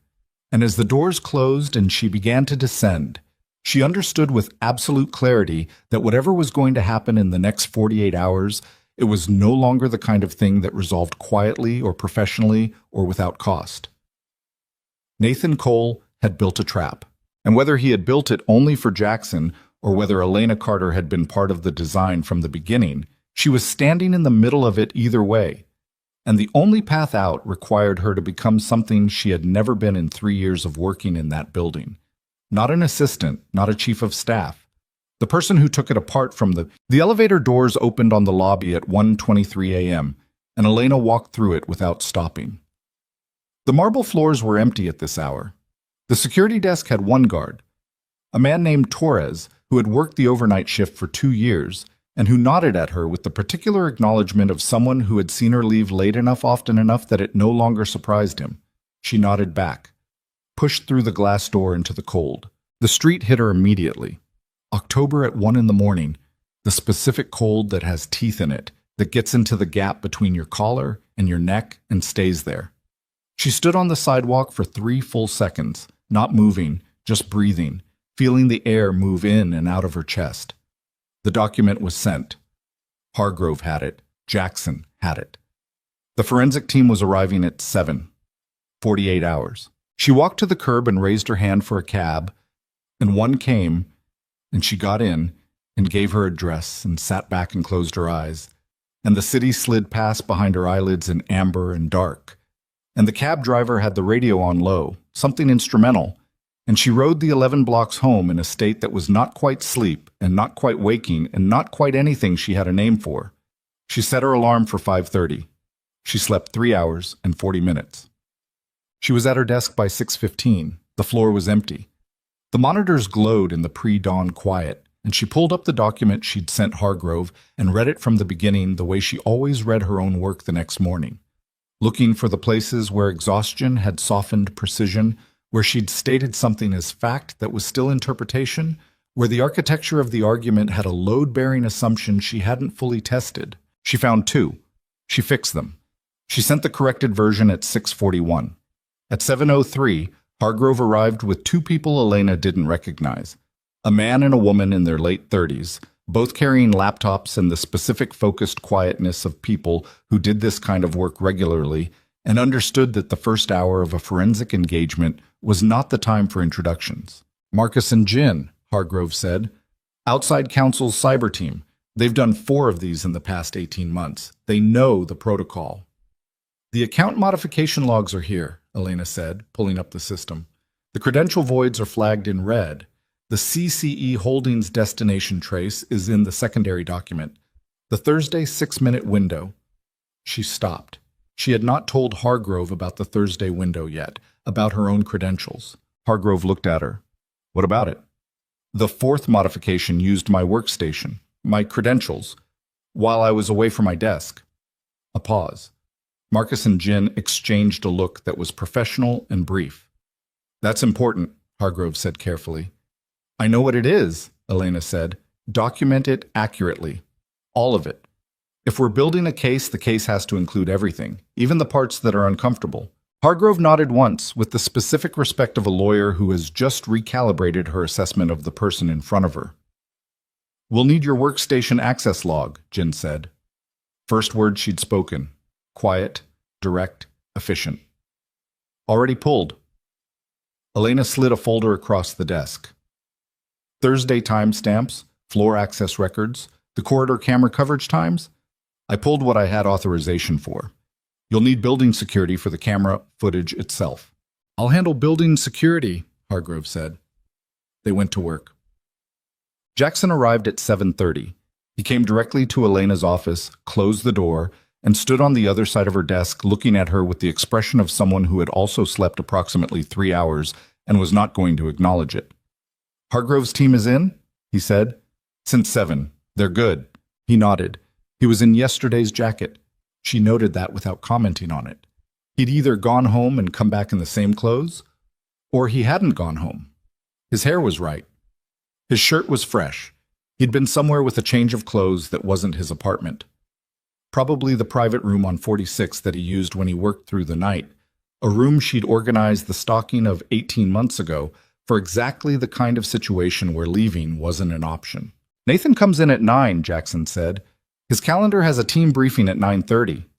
He needs to attend it. I know. And you need to be normal. She looked at him. I need you to be exactly who you are in every meeting with him today. No tells, no pressure. He cannot know we have anything yet. Jackson's jaw was tight. I know how to conduct myself, Elena. You know how to conduct yourself with people who've done ordinary things. This is different. He looked at her for a moment. Something moved in his face. Not disagreement, but the acknowledgement of a truth he didn't want to sit with. I'll manage it, he said. How long does Hargrove's team need? Marcus said the CCE shell trace could take 6 hours if they get cooperation from the external registrar. Could take longer. The workstation log analysis is faster, maybe 3 hours. And then we have what we need to call Blackwell's team, present the counter-evidence, and establish that the irregularities in the accounts were planted rather than generated by Pierce Global. At which point the audit becomes an asset rather than a liability, because it's the mechanism through which the fraud was exposed. He processed this. She watched him do it. The specific quality of Jackson thinking, which was different from most people thinking, faster, with less visible uncertainty, the conclusion assembling itself from the inputs with an efficiency that could look like coldness if you didn't understand that it was just how his mind moved. And Nathan, he said, Nathan is a legal matter once we have the chain. Hargrove files with the DA's office, we coordinate with Blackwell's team on the fraud disclosure, and it moves through proper process. That's not what I'm asking. She held his gaze. I know what you're asking. The answer is the same. He breathed through his nose. He used your workstation. I know. He came in here and built a relationship with you specifically to Jackson. Her voice was not loud, but it stopped him. I am aware of what he did. I documented it at 1 a.m, and I thought about it for the entire cab ride home. And I made a decision, which is that I am going to be a professional and do this properly. And nothing you say in the next 60 seconds is going to change that. So if you need to be angry somewhere, be angry somewhere else. Right now I need you functional. He looked at her. She looked back. Something passed between them in that look. Not the professional information transfer of 3 years, and not the managed distance of the past weeks, but something rawer and less categorized. The specific look of two people who are in something together and both know it, and neither is going to say so right now because right now is not the time. "I'll be functional," he said. "Good." She looked back at her screen. "Close the door on your way out." He closed it. She pressed her palms flat on the desk and held them there for 10 seconds. Then she went back to work. Nathan arrived at 9:07. She heard him before she saw him, his voice in the corridor, easy and unhurried, saying something to Peterson that produced a brief laugh. She did not get up. She watched through the glass partition of her office as he moved across the floor, jacket on, coffee cup in hand, the unremarkable handsomeness arranged in its usual expression of attentive calm. He paused at her office door, knocked once on the open frame. She looked up. "Early start," he said. "Always," she said. He looked at her for a moment, just a moment, the calibrated beat of someone checking something, and then smiled. "Still on for Thursday?" She had canceled their standing lunch twice this week due to the audit preparation. She had framed both cancellations as scheduling issues. "I'll let you know," she said. He nodded, moved on. She watched him go and felt the cold clarity of someone who has resolved a question they didn't want to have to resolve. She turned back to her screen. Her hands were steady. The 9:30 team briefing ran 40 minutes. Elena attended, Jackson attended. Nathan presented a status update on the Asia-Pacific portfolio development with the composed competence of someone who had prepared carefully and had nothing to hide, which was the most convincing performance she'd seen in a professional context in 3 years, which itself told her something about the depth of preparation that had gone into this entire operation. She watched Jackson through the meeting. He was exactly right. Neutral, direct, asking the questions he would have asked anyway, responding to Nathan's points with the same clipped efficiency he brought to everything. Not cold. He'd learned not to run cold in meetings, one of the changes she'd watched accumulate over the past weeks. But clear. Professional. Giving nothing. She almost admired it. She knew what it was costing him. At 11:47 a.m., Jin knocked on her open office door with Marcus behind her. They both had the contained, precise energy of people who had found something. "Close it," Elena said. Jin closed the door, set her laptop on Elena's desk, turned it to face her. "The CCE Holdings shell chain," Jin said. 2 layers. The outer shell is Cayman registered, as you found. The inner shell is a Delaware LLC registered 14 months ago. She pointed to the screen. The LLC's registered agent is a law firm in Wilmington. The beneficial owner listed on the operating agreement is Nathan Cole, Elena said. "Nathan Christopher Cole." "Yes." She looked at the screen for a moment. The words were clean and unambiguous in the document. Name, signature, date, the administrative plainness of a legal record that didn't know it was evidence. "And the fund transfers?" she said. 3 transfers total. The one you identified from invoice batch 7C. 2 others we found using the same modification pattern. Different invoice batches. Different amounts, same routing destination. Total transferred is $412,000 over 8 weeks. Into CCE Holdings. Into CCE Holdings. Elena sat back. "That's not a lot," she said, "for what he was risking." "No," Marcus said. "It's not." He leaned over and moved the screen slightly, pulling up a secondary document. "Which is why we kept looking. The fund transfers aren't the main event." She looked at the secondary document. It took her 30 seconds to understand what she was looking at. Then she sat forward very slowly. It was a short position, a securities short position opened through a brokerage account registered to a second entity. Not CCE Holdings, a different structure, UK registered, 11 weeks ago. The position was against Pierce Global's parent holding structure. The size of the position was significant enough that a major reputational event, say a fraud finding in a regulatory audit, would generate a payout that made the $400,000 look like a preliminary expense. "How much?" she said. Marcus told her. She was quiet for 3 seconds. "He didn't come here to steal from the company," she said. It wasn't a question. She was saying it to hear herself say it, to feel the shape of it in the room. "He came here to destroy the company's valuation," Jin said. The invoice manipulation was the trigger for the audit. The audit was the mechanism for the fraud finding. The fraud finding tanks the stock. The short position pays out. And then he walks away clean because he's not the one who reported the fraud. Blackwell's team reported it. He's just a VP who got caught in the crossfire. Elena looked at the screen. What's the brokerage account trail? The UK entity? That's going to take longer. Probably another 8 to 12 hours, but the entity name, Jin pulled it up. RCC Capital Partners. Elena looked at the name, RCC. She pulled Nathan's file from the corner of her desk. She'd brought it up this morning, some instinct, and it was still open to the biography page. His mother's maiden name was listed in the international background check portion, required for the executive package, a standard Pierce Global compliance form. Her name was Rose Cole Carmichael. RCC. His mother, Elena said quietly. Marcus and Jin were silent. He registered the brokerage entity in his mother's initials. She looked at the screen. 14 months of planning, 2 shell structures, a curated professional profile, a VP mandate specifically designed to give him account access, and he named the structures after himself and his mother. She pressed 2 fingers to her temple. He wanted to be found eventually, after the fact. He wanted someone to see the architecture. Jin said, "Some of them do." Elena looked at her. "In my experience," Jin said without inflection, "some of them want credit for the construction. They build things to be understood in retrospect." Elena thought about Tuesday lunches. The right questions. The ease. The invitation to dinner. She thought about, is there something between you and Pierce? She picked up her phone and called Hargrove. "We have the ownership chain," she said. "Get Jackson." The meeting was in Jackson's office on 46, which was the most private space in the building. Hargrove, Marcus, Jin, Jackson, and Elena. The door locked. The floor otherwise empty at midday.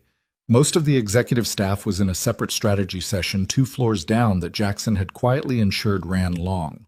Marcus presented the findings in 11 minutes. Clean, sequential, fully documented. Jackson listened without speaking. He sat at his desk with his hands flat on the surface and his eyes on Marcus, and he did not move and he did not speak, and the room felt the quality of his stillness, the way a room feels barometric pressure change, not visibly, but everywhere. When Marcus finished, Jackson said, "The short position." "Yes," Marcus said. "What's the trigger date? When does it mature?" The position was structured around a 60-day window. It was opened 11 weeks ago. Marcus looked at his notes. The optimal trigger window opens in 9 days. 9 days. Jackson looked at Elena. She said, "He needs the audit finding to land in the next 9 days. After that, the position loses value rapidly, which means he's been moving on a timeline and we've just intersected it." "He knows the audit is happening," Jackson said. "He triggered the audit. He knows exactly where it is in the process." "Does he know we have this?" "No," Elena said. "Not yet." Jackson looked at Hargrove. "How fast can we move to law enforcement?" "The documentation is sufficient for an emergency filing. I can have it in front of the DA's Financial Crimes Unit this afternoon. They'll want to verify independently before they move, but with the chain we have..." She looked at Marcus and Jin. "I'd say we're looking at 48 to 72 hours before they're ready to act." "And Blackwell's team?" "I'll call them directly," Elena said. "I'll present the counter evidence and the planted audit trigger. If they're operating in good faith, and I believe they are, they'll pull back the fraud allegation and flip the narrative. The audit becomes the mechanism that caught the external scheme." Jackson nodded, slow and deliberate. He was thinking through the shape of the next 72 hours the way she'd watched him think through acquisition structures, mapping every node, every dependency, every point where the sequence could fail. "Nathan needs to stay in the building," he said. "Yes," Hargrove said. "If he leaves the jurisdiction before law enforcement is ready to move, we have a recovery problem. So we keep him here." Jackson's voice was very even. "Acting normal. For 72 hours, Elena said. He looked at her. "And you can do that. Sit in meetings with him for 72 hours. "Yes," she said, without hesitation. Something moved in his face. Not doubt. Recognition. "All right," he said. He looked at the room. "Hargrove, file this afternoon."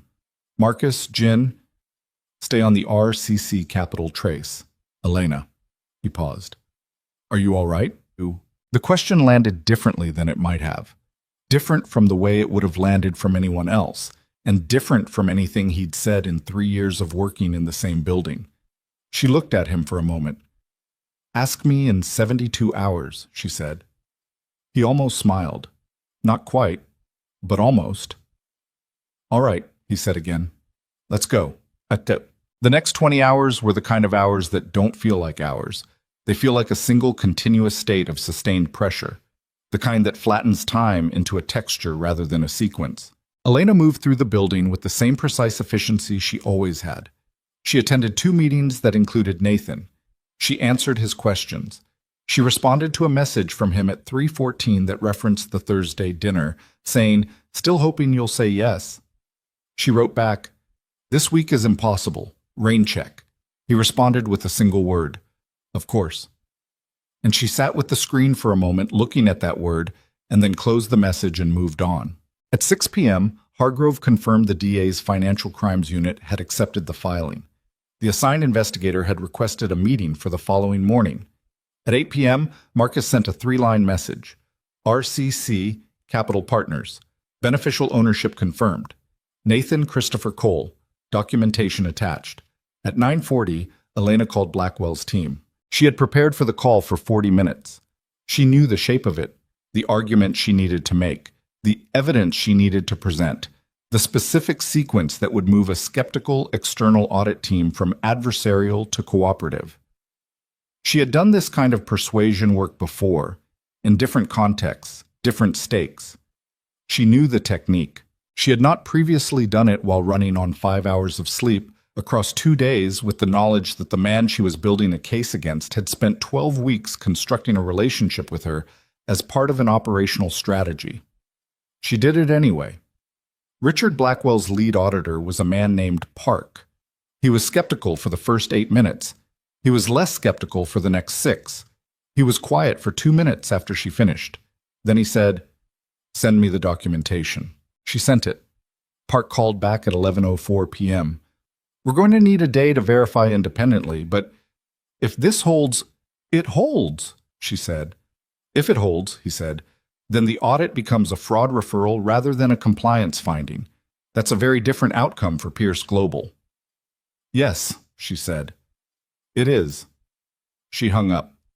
She sat back in her chair and pressed the heels of her hands against her eyes for a moment. Just a moment.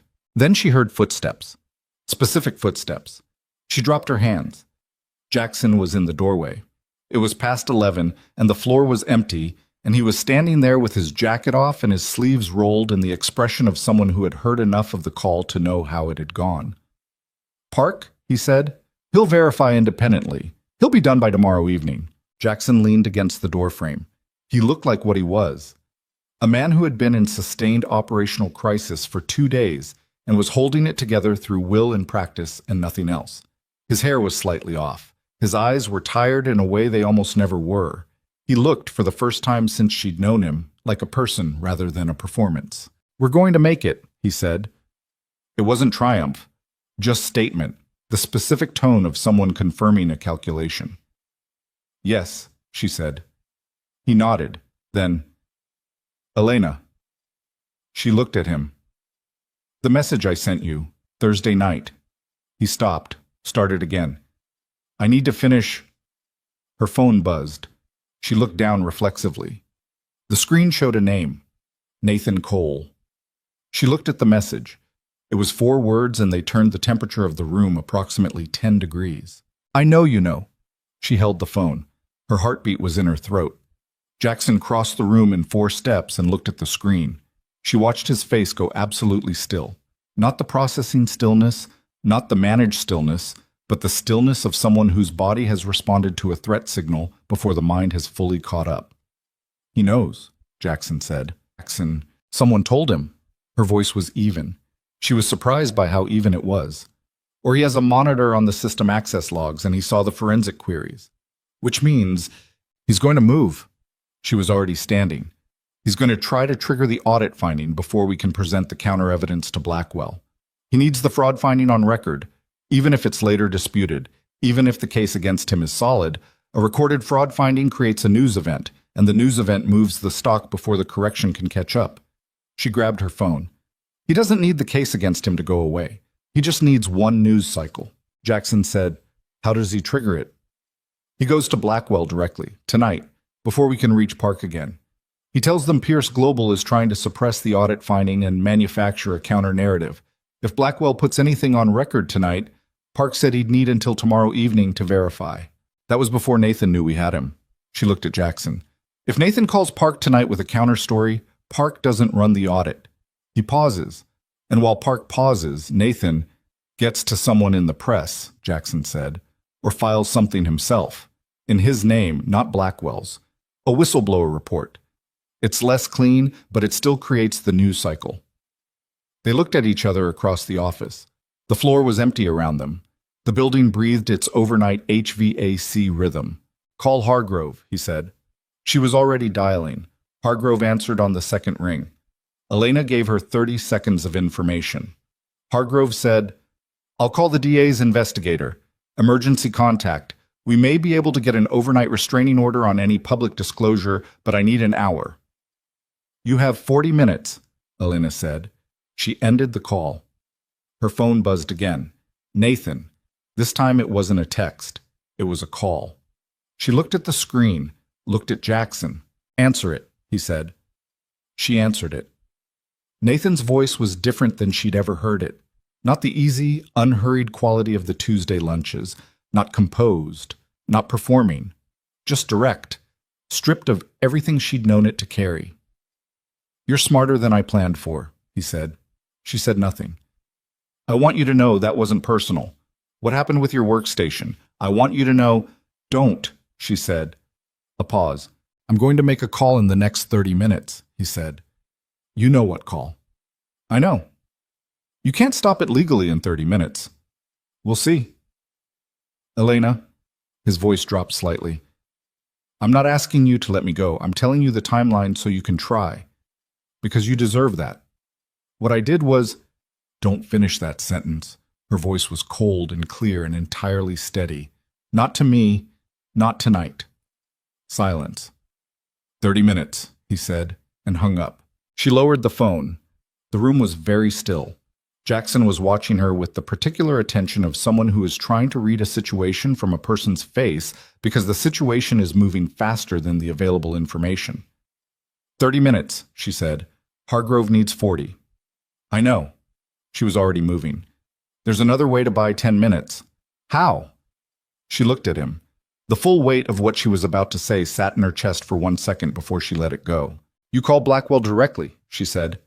"Not Park. Richard Blackwell himself. You have his number. You've had 3 prior engagements with his team.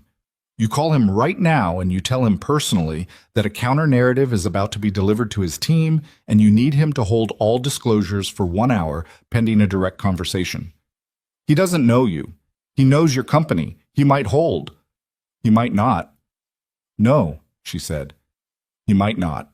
Jackson looked at her. The city moved below them, 45 floors down, indifferent and continuous. "And if he doesn't hold," Jackson said quietly, "and the news cycle starts tonight, then we fight it," she said, "with what we have. We get the forensic chain in front of every financial outlet that runs the initial story. We have Marcus and Jen on record. We have the DA filing. We fight it the same way we've been fighting everything else in this building for the past 3. Jackson made the call standing in the middle of her office with his phone against his ear and his eyes on the window, and Elena standing 3 feet away watching him with the specific stillness of someone who has done everything they can do and is now entirely dependent on something outside their control. It rang 4 times. 5. She counted them. 6. Then, a voice. Older, measured, the voice of a man who answered late calls without alarm because late calls were a feature of the life he'd built. "Pierce," Richard Blackwell said. Not a question, not surprised, just the name, acknowledged. "Blackwell." Jackson's voice was completely level. Not performed level, actually level, in the way Elena had watched him become over the past weeks. The way a person sounds when they've stopped managing themselves for an audience and are simply speaking. I need 1 hour from your team. No disclosures, no filings, no contact with any external parties. 1 hour. A pause. That's a significant ask at 11:40 p.m., Blackwell said. I know what time it is. Another pause. She heard Blackwell breathing, slow, deliberate, the breath of someone making a calculation. You're going to tell me why, Blackwell said. In the morning, fully. Everything we have. And we have enough that you'll want to hear it before anything lands on record. Jackson paused once. Just once. Richard, I am asking you personally. 1 hour. The silence that followed lasted 9 seconds. Elena counted those too.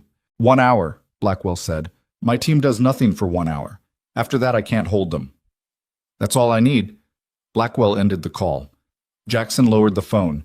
He turned from the window and looked at Elena, and she was already dialing Hargrove.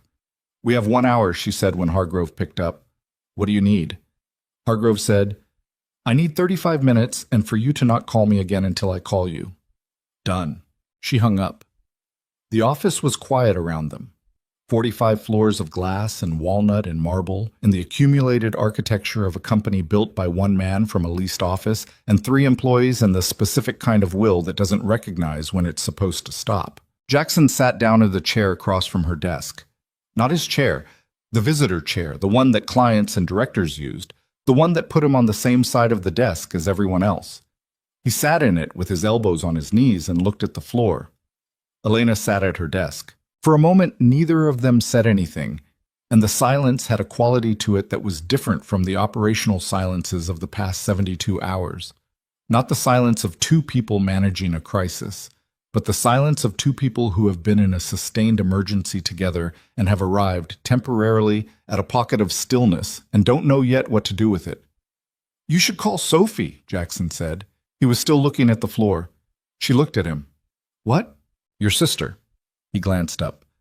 You haven't called her since Monday, I noticed. Elena held that for a moment. The specific, strange tenderness of being noticed in a particular way by someone who spent 3 years not noticing. I'll call her tomorrow, she said. He nodded. Jackson. She waited until he looked at her fully. The message. Thursday night. Something shifted in his face. The tiredness in it went a layer deeper. Not more tired, but more honest about what the tiredness was. I sent it by accident, he said. Or not by accident. I sent it before I finished it because I knew if I finished it, I would decide not to send it. So send it now, she said. Finish it now. He was quiet for a moment. He looked at the middle distance, not away from her, just past the immediate surface of the room, the way people look when they're finding words in a place they don't usually go for words. I've been in love with you, he said, since the Hong Kong restructure. 18 months ago. I watched you work for 36 hours straight and make 3 decisions that saved the company from a liability that no one else in the building even understood was there, and I sat in that conference room afterward looking at you and understood something I immediately did everything I could to not understand. She didn't speak. I turned it into pressure, he said. The way I do everything I don't know how to hold, I turned it into more demands, more expectations, more of you in that building because that was the only way I knew to be near something I wanted without acknowledging that I wanted it. He stopped. His hands were clasped in front of him, forearms on his knees. What I did to you, the way I ran that office, the way I treated you, the ultimatum, that wasn't about the company. The company was the excuse. I was afraid of what happened when you weren't there, and I made that your problem. And it was the most dishonorable thing I've done in a life that has had some genuinely dishonorable moments. The room was very quiet. That's a sentence, he said. That's what I couldn't finish. Elena looked at him for a long time. She looked at him the way she looked at documents that required precision. Not quickly, not with the fast processing skim of someone seeking the essential information, but slowly, with the attention that takes in everything including what isn't stated. She saw a man who was 41 years old and had built an empire and run it with the cold efficiency of someone who had decided at some point that control was the same as safety and who had arrived in a visitor chair at 11:47 p.m. on the 45th floor of his own building, having spent the last month learning at considerable cost what the difference was. I know, she said. That's not... I know what I feel, she said. I've known for a while. I've been not saying it for the same reasons you were not sending the sentence. She paused. But I need you to understand something, Jackson. What you did, the 3 years of it, and not just the ultimatum, all of it, I'm not going to carry that quietly. If we do this, whatever this is, I'm going to tell you when something is wrong. I'm going to leave a room when I need to leave a room. I am never going to make myself smaller to make you more comfortable. And if that produces friction, I want the friction, he said. Elena, I have been in rooms my entire life where no one pushed back. I built it that way deliberately. I was wrong. She looked at him. I know you were, she said. Her phone rang. Hargrove. She answered it. It's done, Hargrove said. Her voice had the compressed satisfaction of someone who has sprinted a distance they weren't sure they could sprint. Emergency order is filed. Any public disclosure from Nathan Cole pertaining to Pierce Global financial records is legally prohibited pending the DA investigation, which is now officially open as of 11:52 p.m. The investigator fast-tracked the filing based on the documentation package. Cole cannot go to the press, cannot file a whistleblower report, cannot contact Blackwell's team outside the investigation protocol. Elena closed her eyes for 1 second. Thank you, Hargrove. Park from Blackwell's team will call you at 8 a.m. I already sent him the forensic package. He'll have his verification done by noon. Good. Nathan Cole is going to need a lawyer, Hargrove said. That's not our problem anymore. No, Elena said. It's not. She hung up. She looked at Jackson. It's done, she said. He let out a breath, long and slow and from somewhere deep. The specific exhale of someone releasing a pressure they'd been holding so long they'd stopped tracking it. For a moment he just sat there. And she just sat there. And the city moved 45 floors below them, entirely indifferent, entirely continuous, doing what cities do, persisting, without awareness of what had just been decided above it. That's Nathan Cole was met at the building entrance the following morning at 8:14 by 2 investigators from the DA's Financial Crimes Unit. Elena knew this because Torres at the security desk sent her a message at 8:16 that said simply, "It happened." She read it at her desk and set the phone down and sat with it for 30 seconds. Then she opened her work queue and went to the next thing. The meeting with Park from Blackwell's team was at noon, as Hargrove had promised. Elena attended with Jackson, Hargrove, and Birch. Park was methodical and thorough and had clearly spent the morning going through the forensic package with the attention of someone who understood exactly what it meant for his team's prior audit framing. He arrived at the meeting with a folder of his own documentation and spent 20 minutes laying out his independent verification, which confirmed every element of the evidence chain Elena had built. At the end of his presentation, he closed the folder and looked at Jackson and said, "The audit finding is officially reclassified. Pierce Global is not the subject of fraud. Pierce Global is the victim of a coordinated external scheme that used internal access to plant fraudulent records. Our team will file accordingly with the regulatory body and will issue a corrective statement to any parties who receive preliminary notification." Jackson said, "I appreciate your team's diligence." Park looked at him for a moment. Then, unexpectedly, he looked at Elena. The forensic documentation was exceptional. The timestamp analysis alone... He stopped. It was exceptional work. "Thank you," Elena said. Park left. Birch left. Hargrove stayed briefly to review next steps, and then she left. Jackson and Elena were alone in the conference room. The afternoon light was coming through the windows at a low angle. October doing what October did. The particular quality of late-season light that turns everything slightly amber, slightly long-shadowed. It sat on the table between them and on the floor and on the far wall in bars and made the room feel quieter than it was. "It's over," Jackson said. "The Nathan part is over," Elena said. "The company still has work to do. The Asia-Pacific mandate needs to be rebuilt from legitimate groundwork. The preliminary accounts need to be audited internally. There's a regulatory disclosure timeline that Hargrove's going to manage. It's not nothing." "I know." He looked at her. "I'm not saying it's nothing." She nodded. "Elena." He was still looking at her with the directness she'd watched him develop. Not the old directness, which was the directness of someone moving things out of his way, but something different, something that included the person it was aimed at. I want to restructure the company. She waited. Not operationally, that's already happening. I mean, the governance structure, the power distribution. He set his hands flat on the table. There are no checks on me in this building. I built it that way. And I thought it was efficiency, and I understand now that it was something else. I want a board with actual authority. I want the chief of staff role to have formal governance standing, not just operational authority, but the ability to escalate concerns to the board independent of me. She looked at him. You want to check on yourself.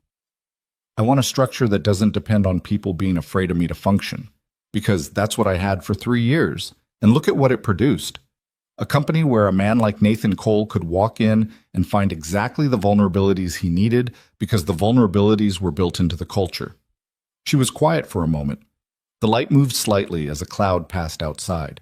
That's the right instinct, she said. It'll take time to build correctly. I know. I want you to build it. As chief of staff. As whatever you need to be called to have the authority to do it properly. He paused. Equal executive partner in operations. That's what I said when I asked you to come back. I meant it. I want it documented, formalized, not dependent on my goodwill. She looked at him. You're documenting against yourself. Yes, he said. That's the point. She held the weight of that. The specific weight of a person who has arrived at something they didn't have before, not the absence of ego, which was neither possible nor interesting, but something rarer, a genuine reckoning with what the ego had cost, and a willingness to build the corrective into the architecture. All right, she said. All right, you'll do it? Or all right, you're considering it? All right, I'll do it, she said. He exhaled. Something in him settled, visible, like a shift in the way he was sitting, a fraction of the held tension releasing. And the other thing, he said, the personal thing. I'm not going to pretend last night didn't happen. I'm not asking you to. I don't know how to do this, he said. I want to be honest about that. I know how to run a company. I know how to build things. This, he gestured slightly between them, a gesture that was more expressive than most of what she'd ever seen him do with his hands. I don't have a template for this. Neither do I, she said. I've spent 3 years as your assistant. The entire framework of how I know you is built on a structure that doesn't work anymore. So we build a different one. We build a different one, she said, slowly, with actual communication, which means if something is wrong, I tell you, and you don't respond to it with pressure or demands. You respond to it like a person. I can do that. You can try, she said. I've watched you try for the past 6 weeks, and you've been better than I expected. That counts for something. He almost smiled again. This time it went slightly further. Not a full smile, because Jackson Pierce at full smile was still something she had not witnessed and suspected was an event of some rarity, but further than almost. That might be the best review I've ever received, he said. Don't let it go to your head. Too late, he said. She looked at him across the table and felt the thing she'd been carefully not naming for 6 weeks settle into something she could see clearly. It was not simple. Nothing about it was simple, and it wasn't supposed to be. It had the specific complexity of something that had been built over time and through friction and at cost, and which would require continued work to maintain. She understood that. She was not afraid of work. She recognized, sitting in a conference room at 12:40 in the afternoon with a man she had once considered her antagonist and was now considering something else entirely, and the only appropriate response to the absurdity and the accuracy of this situation was to let it be both things simultaneously. Go do your afternoon, she said. I have a governance framework to start drafting. He stood, picked up his jacket from the back of the chair. Tonight, he said. Not the building, somewhere else. Dinner. She looked at him. Are you asking or scheduling? Asking, he said. Deliberate, clear. Then yes, she said. Tonight. He left. She sat alone in the conference room for a moment. The light had shifted while they were talking, moved across the table, reached the far edge, begun its slow withdrawal. She watched it. Then she picked up her phone and called Sophie. Her sister answered on the first ring, the way she always did when Elena called after a gap, with the particular warmth of someone who had learned not to count the gaps but to receive the call when it came. Elle, you okay? I'm okay, Elena said. You sound different. I've had a week. Sophie laughed. Tell me. So she did. Not all of it. Not the forensics and the shell companies and the 30-minute countdown, but the shape of it. The thing with Nathan and what it had cost her and what she'd built in the middle of it. And Jackson. She told Sophie about Jackson with the specific difficulty of trying to describe something you're still inside of, still assembling, still not sure has the shape you think it has. Sophie was quiet for a moment after she finished. Then she said, "You sound like you came through something." "I did," Elena said. "Good." And then softer. "I'm proud of you. You know that?" Elena pressed her palm flat against the table, felt the grain of it under her hand, the solidity. "Yeah," she said. "I know." The governance restructure took 4 months. Elena drafted the framework in the first 2 weeks, working with Hargrove and an external governance consultant who specialized in corporate restructuring for closely held companies. She presented it to Jackson in its entirety before it went to the board, and he read every page, and he marked 3 sections for discussion, and they discussed them, actually discussed them, with the friction she'd promised and the response she'd asked for, and arrived at something better than what either of them had proposed separately. The board was expanded, 3 independent directors were added, with genuine oversight authority and a direct reporting relationship to the governance committee that Elena chaired. The chief of staff role was formally codified with escalation rights independent of the CEO. Jackson's direct authority over operational decisions above a certain threshold now required sign-off from 2 executive partners, one of whom was Elena. At the board meeting where the restructured governance was formally ratified, one of the new independent directors, a woman named Chen, who had a reputation for asking the questions no one wanted to hear, looked at Jackson across the table and said, "You built these constraints yourself." "Yes," Jackson said. "Why?" He looked at her, then, briefly, at Elena, then back. "Because the company I want to run can't be built on the one I had, and the person I want to be can't exist inside the structure I built. So I changed the structure." Chen looked at him for a long moment. Then she wrote something on the document in front of her and said, "Ratified." The criminal case against Nathan Cole moved through the process with the particular slowness of legal machinery that is thorough because it has to be, not because anyone is in a hurry. He was formally charged 8 weeks after the night of the 30-minute countdown. The charges included securities fraud, wire fraud, and unauthorized access to protected financial systems. His lawyer filed 3 motions in the first month. All 3 were denied. The DA's Financial Crimes Unit presented the evidence chain that Elena had built, along with Marcus and Jin's forensic verification, and the thing held the way things hold when they've been built correctly. Nathan Cole did not testify. He took a plea agreement 6 months after the charges were filed. Elena was not in the courtroom. She had given her deposition 3 months earlier in a conference room at Hargrove's firm, and had answered every question with the precision she brought to everything and had not looked away from any of it, including the Thursday 6-minute window, which she described in complete detail with the understanding that honesty in a legal proceeding is not the same as self-damage, that being used was not the same as participating. Hargrove told her afterward, "You were the best deposition I've ever managed." "I just told the truth," Elena said. "That's what made it the best," Hargrove said. Bottom. She and Jackson did not make the relationship public inside the company for 3 months. Not from concealment, from the same principle she had applied to everything since coming back. It needed to be built correctly, on a foundation that wasn't contingent on the crisis that had created the conditions for it. They had dinner 3 times in the first week, which was perhaps more than strictly calibrated, and which she chose not to calibrate because calibration had been her operating mode for 3 years, and she was done with it. He was different outside the building. She had expected this in theory and was still surprised by it in practice. The way a context can contain a person so completely that removing it reveals someone partially unfamiliar. He was quieter. He paid attention to things she mentioned without noting that she'd mentioned them, and returned to them later, which was such a particular and specific form of being heard that the first time it happened, she sat with it for a full day afterward. The way you sit with something you haven't felt in long enough that feeling it again requires adjustment. He learned to say when something was wrong without making the wrongness her problem to manage. This was slower, and it required more of the friction she'd promised, and there were 2 nights in the first month where the conversation went to the edge of something difficult and came back from it not because it resolved cleanly, but because they both chose to stay at the table. She learned to stay at the table. That was her own work. The specific internal work of someone who has practiced leaving, who has built the leaving reflex as a survival mechanism, learning to distinguish between the situations where leaving is the right answer and the situations where it's just the familiar one. She found the distinction harder to draw than she'd expected. She drew it anyway. The company celebration was in late April, on a rooftop terrace that Pierce Global used for external events. It was not a company party in the traditional sense.